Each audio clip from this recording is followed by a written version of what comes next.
So I'm here over at the Pixapro stand, and I'm joined here by Mark, who's going to be going through the MagMod system. How you doing, Mark? I'm fine, thank you very much, Tommy. Awesome. And can you go through just some of the features and products that we have here today? I certainly can.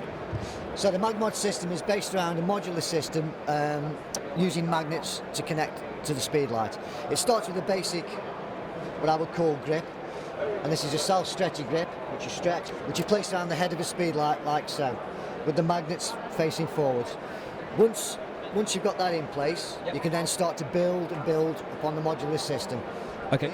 Yeah, they do a range of grids, so you can grid. They also Right, so how does that attach then? It's magnets. Wow. It's magnets, just like that. So it pops straight on. That's so quick. That's so convenient. Yeah. There's no unwrapping, no taking out of boxes, etc. It basically goes straight on. The other thing with it is because it's made of silicone, everything can screw up. There's no chance of any damaging the product. That's so good. That's so good. So it's not a plastic or anything No, in it's not plastic, it's not cardboard, it's not all plastic. It's basically silicone rubber. And that allows you to basically play and mess about with as you wish. So basically once the magnet's in place, you start to build upon the system. So we can start with a grid first of all. So the grid would go on. Yep. That would obviously give a sharp directive light. If you then wanted to soften that grid with gels, coloured gels, there's a full set of corrective gels. So we go through a full set of corrective gels. Yeah. They're not flimsy film, hard, so again, all hard wearing. No chance of damaging that. So again, just really simple, really down to design again, simple modular. It purely and simply slips inside the holder. Amazing. And then this is where the modular system comes back on. Again, pops straight back on. And that's on pretty tight. That's on tight. It's not going to come off. It is designed that if you catch it, it will come away before it damages any equipment. Okay. But it's not going to go anywhere once it's in situ. So when it comes to light modification, there's two. We have the MagBounce, which is the one to some extent which I use more than any. I use this more than anything. And it basically sits on the top like so.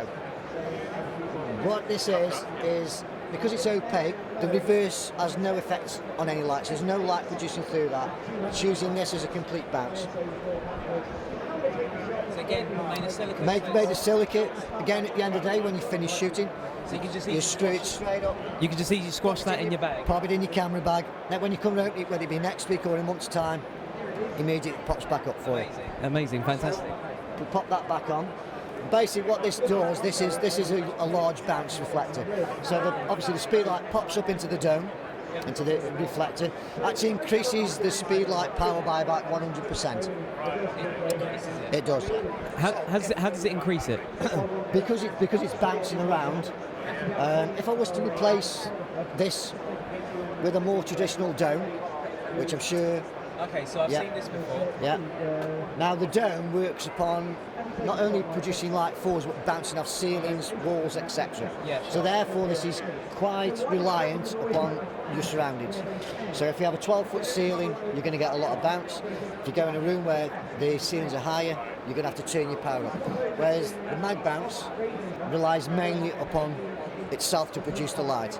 So you can walk from a room with a 12-foot ceiling into an auditorium, into a stairway, and it still produces pretty much the same amount of light. Same amount. So I know I can walk through a building with my camera settings roughly where they are and still produce in each setting the same amount of light for each photograph.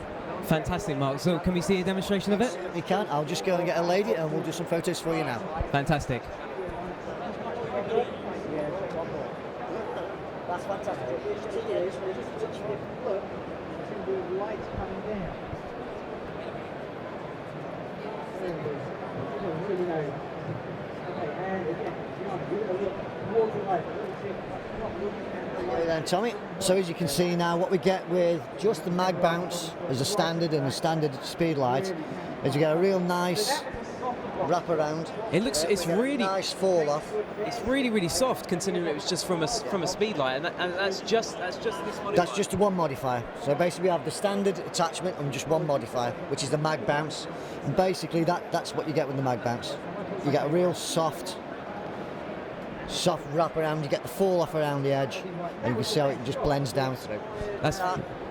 in the way it is, we'll shoot landscape and a full body shot without adjusting whatsoever. And what specific model is this called again? This is the MagMod Bounce. Yeah. So this is just called the MagMod Bounce, and we're just running it on a standard speed light. Fantastic.